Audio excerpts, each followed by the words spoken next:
From the Stone Age to the Space Age, humans have prized asbestos for its incredible resistance to fire and other elements.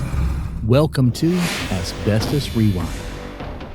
Hi everyone, I'm asbestos attorney Justinian Lane, and welcome to Asbestos Rewind, a segment where we take a look back in time at all of the different ways that humans have used asbestos throughout history. So today we're going to talk about one small article that appeared in Asbestos magazine about Lionel toy trains. It says that Lionel toy trains used Quintera asbestos tape in the tiny transformers that go with Lionel equipment.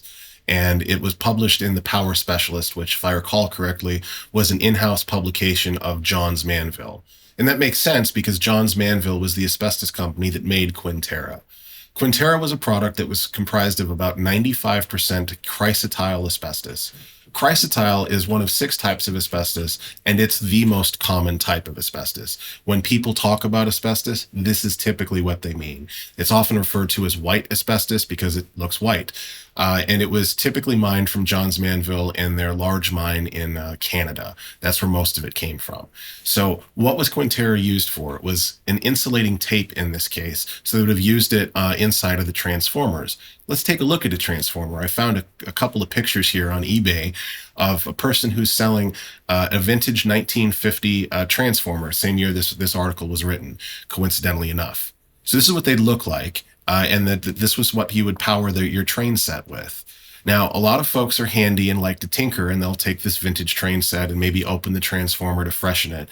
And that's something you'd have to be careful of because this transformer, like so many older antique products, has asbestos in it. It was in toasters, it was in hair dryers, it was in telephones, it was in radios, it was in television sets. If it had an electrical plug on it in the 40s or 50s or 60s, it probably had asbestos in there somewhere. So if you like to go and go to antiquing and go to flea markets and find cool old stuff, that's great. Keep doing that. But please be careful if you're going to try to modify them or work on them or repair them to try to figure out there could be some asbestos in there. And one of the resources you can use to see if asbestos is in there is on our own site, asbestosclaims.law, where we have a very large database of products that were manufactured with asbestos and the ways that they were used to help keep people safe from asbestos in the future. So thank you for tuning in to Asbestos Rewind, where today we talked about asbestos being used in toy train sets. Look forward to seeing you for the next episode.